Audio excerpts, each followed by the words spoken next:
Hello, hello. Hey, creatives. Welcome back to Girl Gang Craft, the podcast. Today we have Julie from Fake Cakery on the podcast. Hey, Julie. Thanks for joining us. Thank you for having me. Thanks for being here. So, Julie did one of our GGCs, I think our first Salem one or our second one. And it has been such a pleasure to watch you grow. Why don't you tell everyone listening a little bit about what Fake Cakery is? So Fake Cakery started out of my bedroom in my parents' house. It was basically just kind of a hobby making sculptures that look like realistic cakes. And it was just something I kind of just did for fun. And I started selling them on Depop. And basically, I realized I was kind of growing out of Depop. I eventually moved on to make my own website. And that was kind of it from there. And it's now my full-time job. So uh, yeah, this was not like planned or expected at all. It just kind of happened, but I'm lucky I get to do what I love for a living, so that's awesome. So, what were you doing for work while you were starting this side hustle? So I was working at a bakery. I I think when I first started, I was just a dishwasher, and then later on, I loved cake decorating, and eventually I became a baker when Fake Cakery is kind of like starting to hit off. And I just really struggled with balancing both of them. So I was like, okay, let me just see how it goes. And I continued to have both jobs for, I would say, about a year. And then kind of when things really got like very viral and successful, I was just like, I think I'm gonna have to quit this baking thing and focus on my business because it was just not working out for me. I'm really bad with time management. So it was kind of like the only option. So, do you like decorating fake cakes more or real cakes? I would say fake cakes are a little bit more forgiving. I It's not edible, so I think when if you make a mistake or something, you can kind of always start over and reuse like the material. But I think with edible cakes, it's like you kind of messed up already. And if you try to scrape frosting off, you're getting cake crumbs in it. If you already put like toppings on it, it's getting mixed into everything. Um, with like the fruit I have, it's plastic, so I can always just like rinse it off. It's a lot, I think, better in my opinion, and it's really good practice as well if you do decorate like real cakes. And your fruit's not going bad or anything. So, Yeah, you have a little absolutely. bit So of a longer timeline. yeah, yeah. So funny. So, what was your first product that really took off? Um, I think in the early stages, I kind of transitioned from just like sculptural pieces to boxes, and that was me kind of just starting to really feel like the hype kind of building up of like, oh, people like functional things rather than, just, a piece of decoration. And then I think out of the blue, the idea of like a grinder just like popped in my head, and I was like, you know what, let me try it. And I posted a few photos just like on my Instagram story, and I never received so many DMs in my life about wanting to buy it. And I think that's when I first was like, oh, so this is the thing. Um and it kind of just went on that path from there, and I never really looked back. So yeah. So I think when you did our GGC, I remember following you and you must have been had under 10,000 followers, something like Yeah. that at that time. And now you have what, like 3 or 400K on your Instagram? Yeah, Amazing. it's slowly getting to 400K.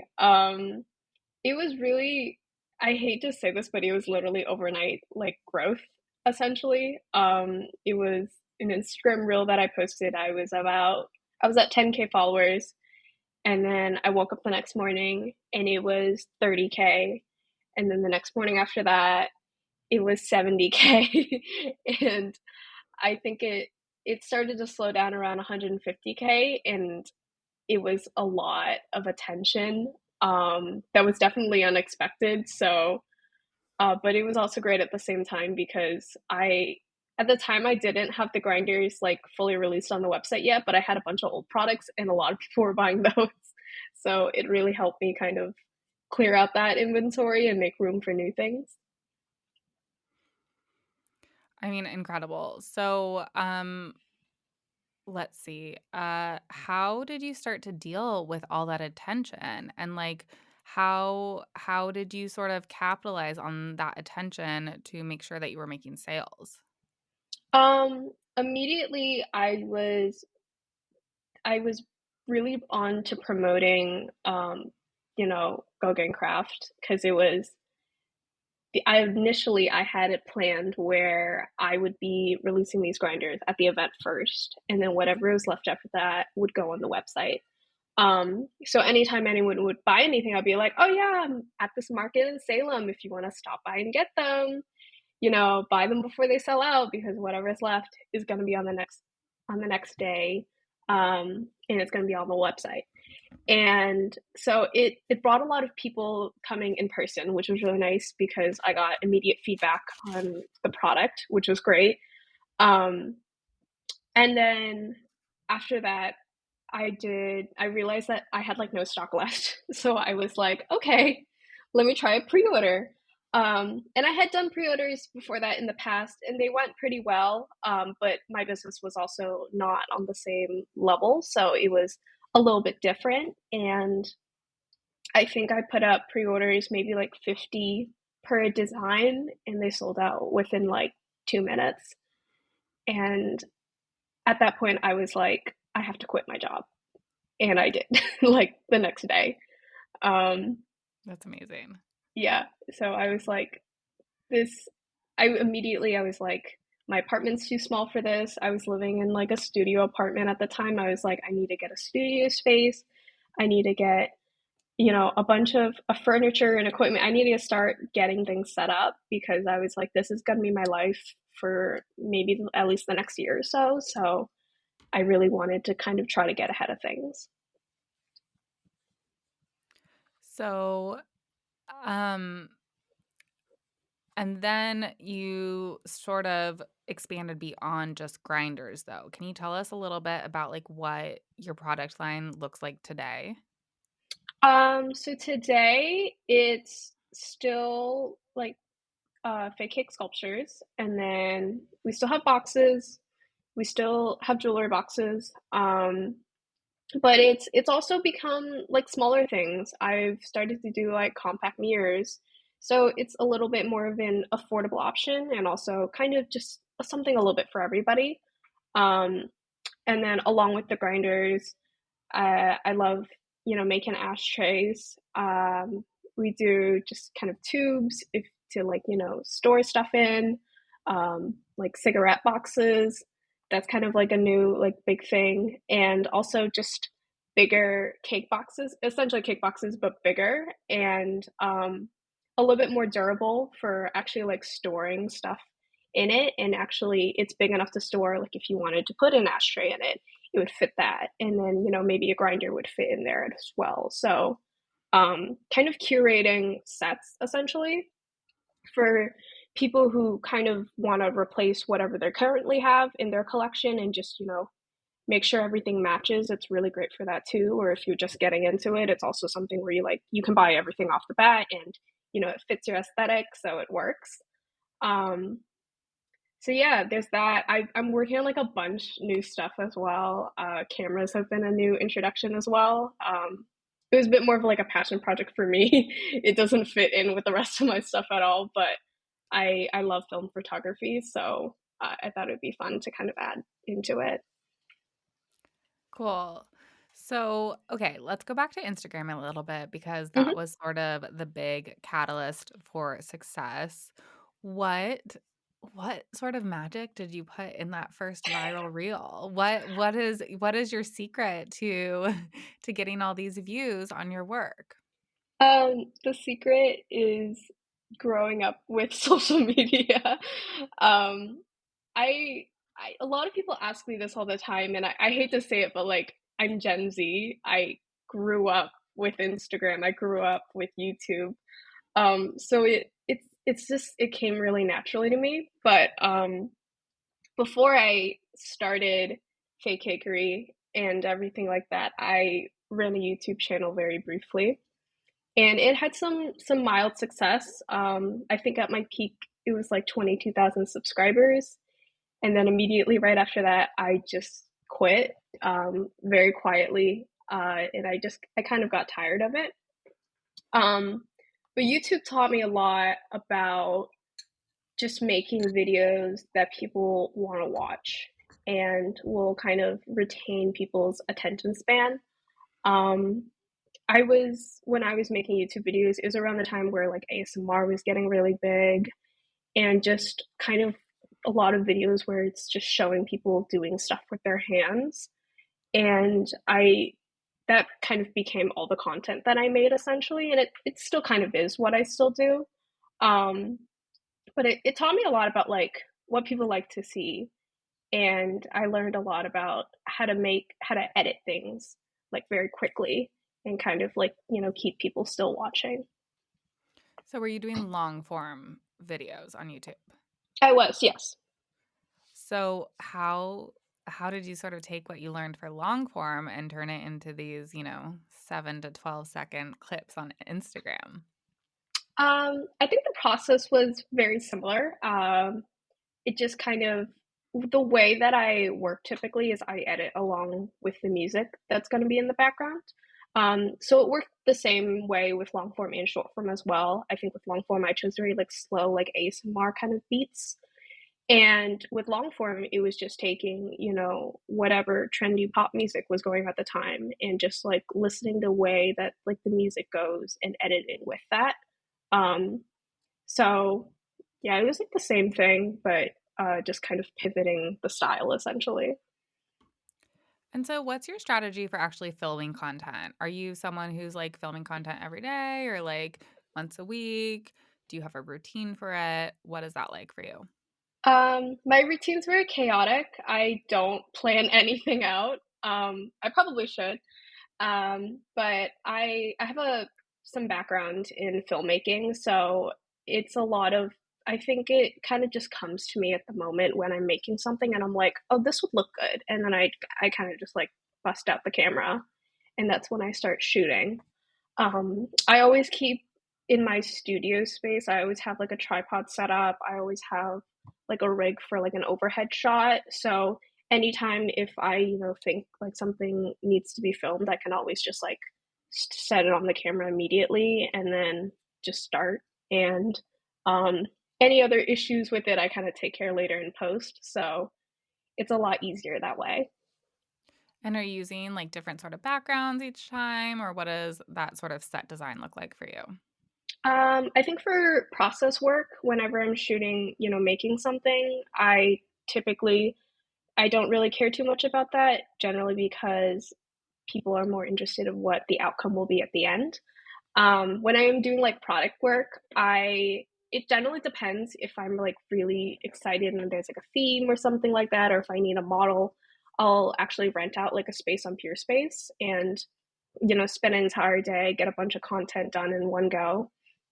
For like smaller scale stuff, if I'm maybe just announcing a restock or something like that, or just like one individual products dropping, then I usually have a bunch of like colored like paper as for like the backdrops.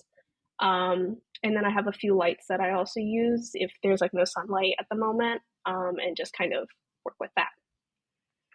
So you've mentioned launches a couple times. Do you have items available on your site at all times? Are you only working with launches right now or doing like a little combination? It's a combination of both. There are like a lot of, well, not a lot, but there's a few products that I try to keep on the website consistently.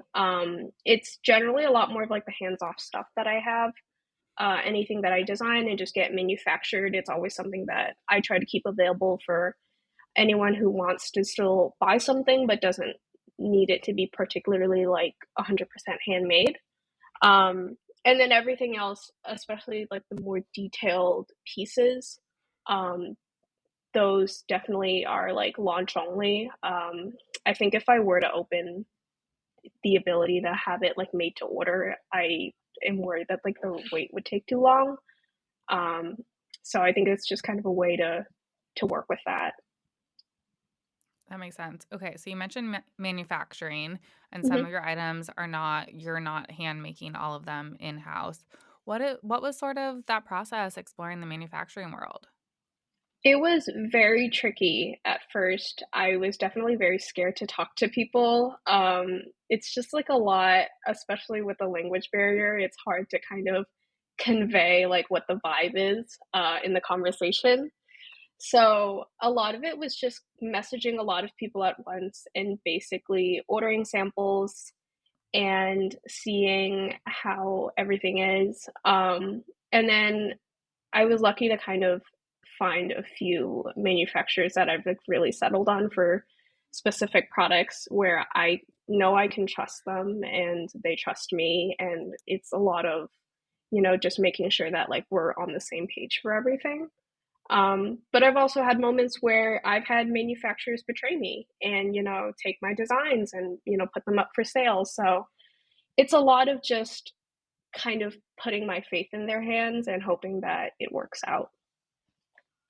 What advice do you have for, business owners navigating that space for the first time? I know we've sort of I haven't done manufacturing in a while. I mean, our pins have always been manufactured, but I'm sort of uh, toying with some new items right now, and it's a long process, first of all, and then there's this, language barrier, and then there's, screenshots galore, and then, there's samples and shipping, and I don't know. Do you have any sort of key takeaways that you've learned from that process? Um, I wouldn't say I'm an expert because I'm still learning myself as well, but I think if there's like a product out there that you see somebody else making and they seem to be kind of willing to open up about who their manufacturer is or maybe point you in the right direction, that's really great resource to just like make friends in the industry that can help you out, you can help them out, that type of thing. And also just just be on the lookout for red flags, essentially. Some people, if they're sketchy, you'll know they'll be sketchy. Like they will lie to you if they need to. If you are like, hey, like this product, this sample you sent to me looks a lot different from the photo, and they're like, oh yeah, yeah, yeah, that's how it is. Typically, that's a red flag. So I think just try to be confrontational and it'll pay off. It'll kind of they'll weed themselves out slowly. I think that's great advice. So, okay, you have, your website, your launches, you have some manufactured products available all the time, you're launching things. Are you doing wholesale as well? I don't do No. wholesale at the moment. I would really love to, but I think because of the handmade aspect of things, and that generally is what sells best, it's just a lot harder because I like myself am really struggling to like keep up with the demand. So Yeah. I think wholesale will be just another problem added to the pile. Okay. And is it just you and your business right now? It's me. My boyfriend helps out. He does customer service and he does packing orders.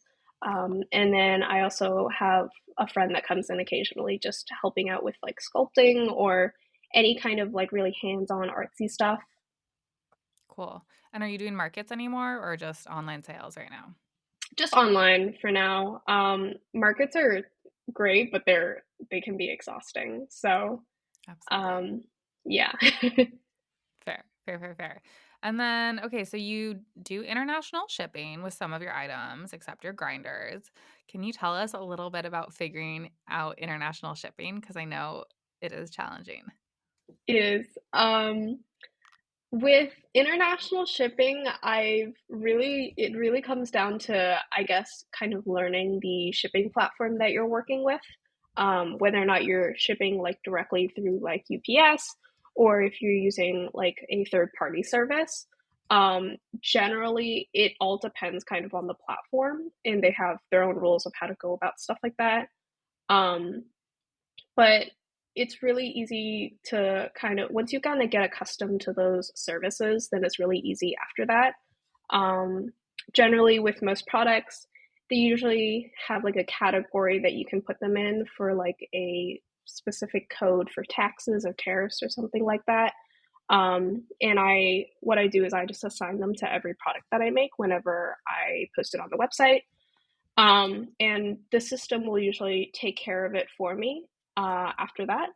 If I'm using like a third party service, it's typically what happens.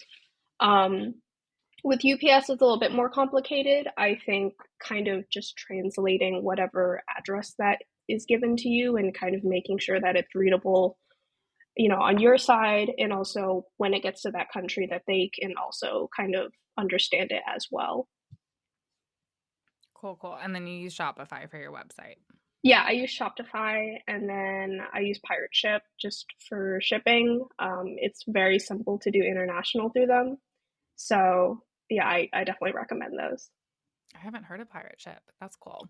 Yeah. Um, okay. And what ways are you actively marketing right now besides Instagram, or is Instagram your main focus?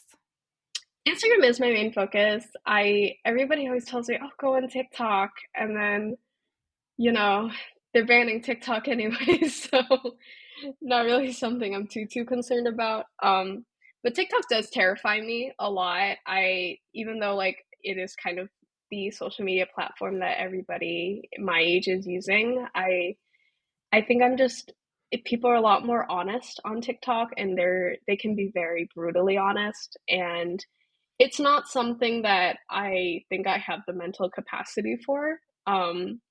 Instagram, whenever my like reels they go to like the wrong audience, it already becomes a lot. And with TikTok, it's such a large platform, and everybody's just like very free and open on there, and it's a good thing. But also, I think as an artist and a creator, it can be very overwhelming. Yes. So how do you take care of yourself when you get some trolls or, something weird happens on Instagram? How are you taking care of yourself? I I generally assess the situation and kind of determine if it's worth worrying about in the first place. I think if it's like a comment that like, they don't even follow me, it just, popped up on their for you page or something and they're like, saying something rude, typically I won't respond. Um, if it is like a customer and they're very open about like purchasing something and they've had an issue, then I'll, take it a lot more seriously because it's always something that, I should be worrying about and it's good feedback. Um, there's like very few instances where, people have like kind of blown things out of proportion and made it a really big deal. I think generally what I found is most people who do have an issue, they just block me and move on with their lives. And I mean, that's a good rule to go by. So I have no issues with that. Perfect. I love it. Um, let's see. How are you taking care of yourself in general with all of this? Because I know that, you have tons of orders. You're saying that, your content's going viral. How are you sort of balancing and taking care of yourself while wearing all of these hats? I do take a lot of social media breaks. I like to take a lot of time off and just kind of remind myself that, this app is not my entire world. There's a lot more to it. I think starting hobbies and just kind of being interested in things that don't have anything to do with your work is also like a really good stress reliever. And I think it just kind of reminds yourself that, there is more value to what you do besides, what you can monetize and what you can profit off of. So what is your go-to? Do you have an art practice that's not decorating fake cakes? Um, I love ceramics. I think it's so fun. I am slowly like getting into selling it. But there for like every 10 pieces I make, I look at it and I go, this is not good enough to sell. And that's a good thing for me because I get a bunch of pieces I get to keep. Um, I love kind of just organizing events in general. I love just kind of inviting my friends over to have like a game night or something. It's a really good stress reliever, not just for me, but for all of us who, especially if we have like very stressful lives, it's a good idea to just kind of take time and connect with each other. What advice do you have for product-based business owners who, um, are feeling like their content isn't being seen by enough people? I definitely think that perseverance is really important. It took me about a year before mine really kind of started to take off. And I think a lot of it was just experimenting with what worked until I kind of hit something. Um, it's really good to also like look at what your peers are doing as well and just seeing and using that as an example to kind of find a style that really aligns with not only you but like what your work is and what your products are. There's like a lot of ways to kind of go about, you know, video content and social media in general, and there's like so many different ways that you can approach it.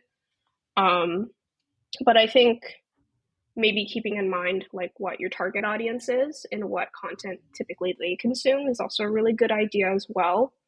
Thinking about like who's in your age demographic and what they're typically buying and consuming as well, looking maybe at those brands and being like, okay, well, this company makes these types of TikToks, maybe I should kind of pivot and do something similar and maybe you'll attract the same people. Yeah, I think that's great advice. And how are you getting people from Instagram to your website? I always tell people everything's for sale on there. You can't purchase anywhere else. You gotta go on the website. Anytime I announce anything or launch anything, I'm always like, sign up for the email list. Everything will be on the email list. If you can't find it, it will probably be on the email list. Um, and that kind of reminds people that I have like a presence outside of Instagram as well. But even on there, I'm always like through the website and everything, I'm always emailing people about Instagram and just kind of making sure that like both platforms are very well connected. Yeah, so your email list. What is your strategy for your email list? Um, I think a lot of it is just pushing people from Instagram to go for it, especially because everything is launch based. It's a lot easier to incentivize people to sign up for it because typically anytime like an announcement happens or something like that, I always email people first before I make the post on Instagram. So generally, it's not guaranteed that like the post is going to end up on your feed, but you will get the email that is guaranteed. So that is something that people typically think about whenever it comes to launches. And because everything is so limited quantity and there is definitely a demand for products, typically it's a lot easier to sign up for an email list than just to keep looking out for a post. That's good advice, right? Let's say that again, that not everyone sees your Instagram posts, but everyone will get your inbox. Whether or not they open it is a different thing. Whether or not it goes to a promotions tab or spam or whatever, that's a different thing. But everyone will get your email in their inbox. So, are you only emailing folks about launches or are you doing sort of like once a week or what is your cadence with sending out emails? At the moment, it's currently launches, any product previews that are up early, so people get early access to those, and any sales that are going on. I try not to crowd people's inboxes too much because I do know that, like, if you get an email once in a while, it's like, ooh, this is exciting. So I don't want people to get too used to the emails, but I also still want to maintain it as like a form of content that's a little bit consistent.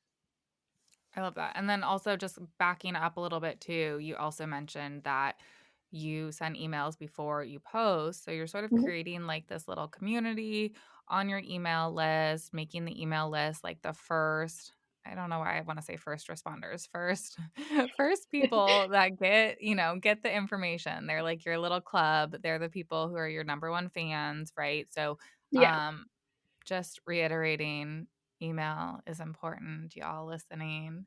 You wanna give your folks, you wanna give your customers a reason to sign up for your email list, and the launch base is great.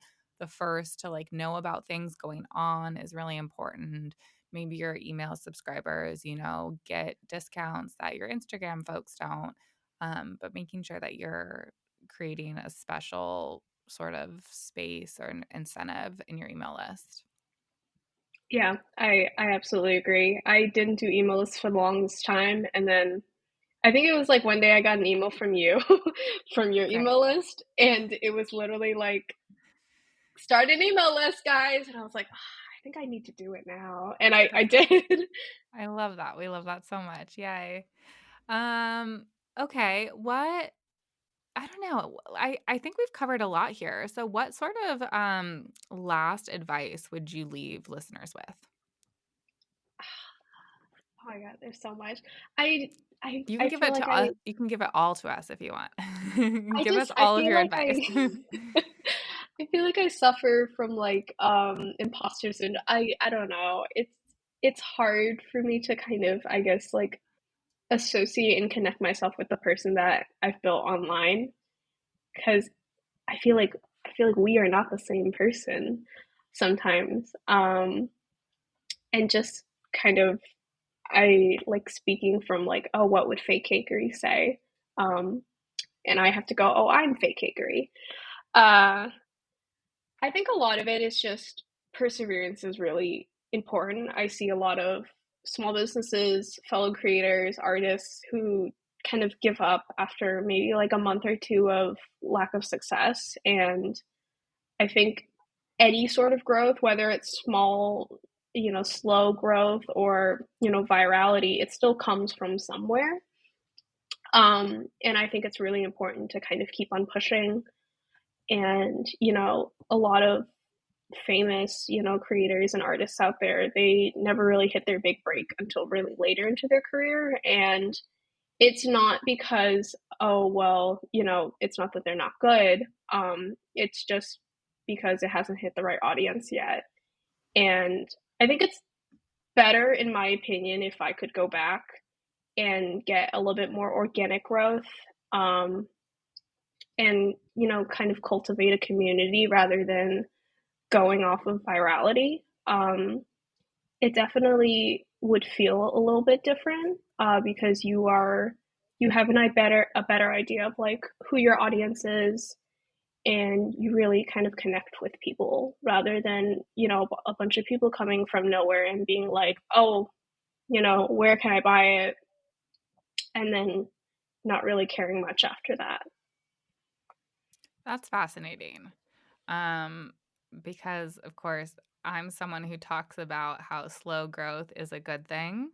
Hmm. So I think it's been a really interesting perspective to hear. First of all, you say that. I mean, to tell us about your experience and for you to say that you would prefer slow growth. I mean, I think, if you're listening and you feel jealous about this virality, first of all, listen to that, right? Like that's not a bad thing. That's like, okay, you want this thing. And that's like for me, when think of jealousy, I'm like, okay, well, that just means I'm on the right path. Like, I want this thing. That's a new goal to work towards. Um, but like you said, you were really overwhelmed right away. Yeah. And, there's merit to slow growth because then you can get your systems in place and you like know what your shipping is and all those things. Obviously, you've had a ton of success and um you've been rewarded for that. Obviously, it's been fruitful. Um and also slow growth is cool too. Yeah, yeah, I agree. I think a lot of people really try to go for virality, and I think it's a really good thing. Don't get me wrong; like you have a bunch of eyes on you all at once. But another part of it too is you have to think to yourself, if that's what you're going for, are you prepared for it? Because I wasn't. It just kind of hit me out of nowhere, and I think when, the grinders really started being super successful, I had to sit down and have a conversation with myself and go like, well, this is a really good opportunity, but like, am I ready for it? And, if I'm not, then should I keep on going? Should I kind of like pursue this opportunity? Or I could, go back to the life I had before and, kind of forget about it and let go of that opportunity. Um, and it was just basically me going like, I have to quit my job. I have to kind of set everything aside for right now. I took some time off school and just basically told everyone like, I'll be back in a couple months. But for now, I really need to focus on this and just kind of really making that pivot when necessary. But it was definitely still a very stressful process. It was very mentally draining and overwhelming. Um, but it was also a part of me was like, I don't want to be like a starving artist either. And this was like a really good kind of gateway out of that stereotype. Yes. Yes, yes, yes, yes, yes.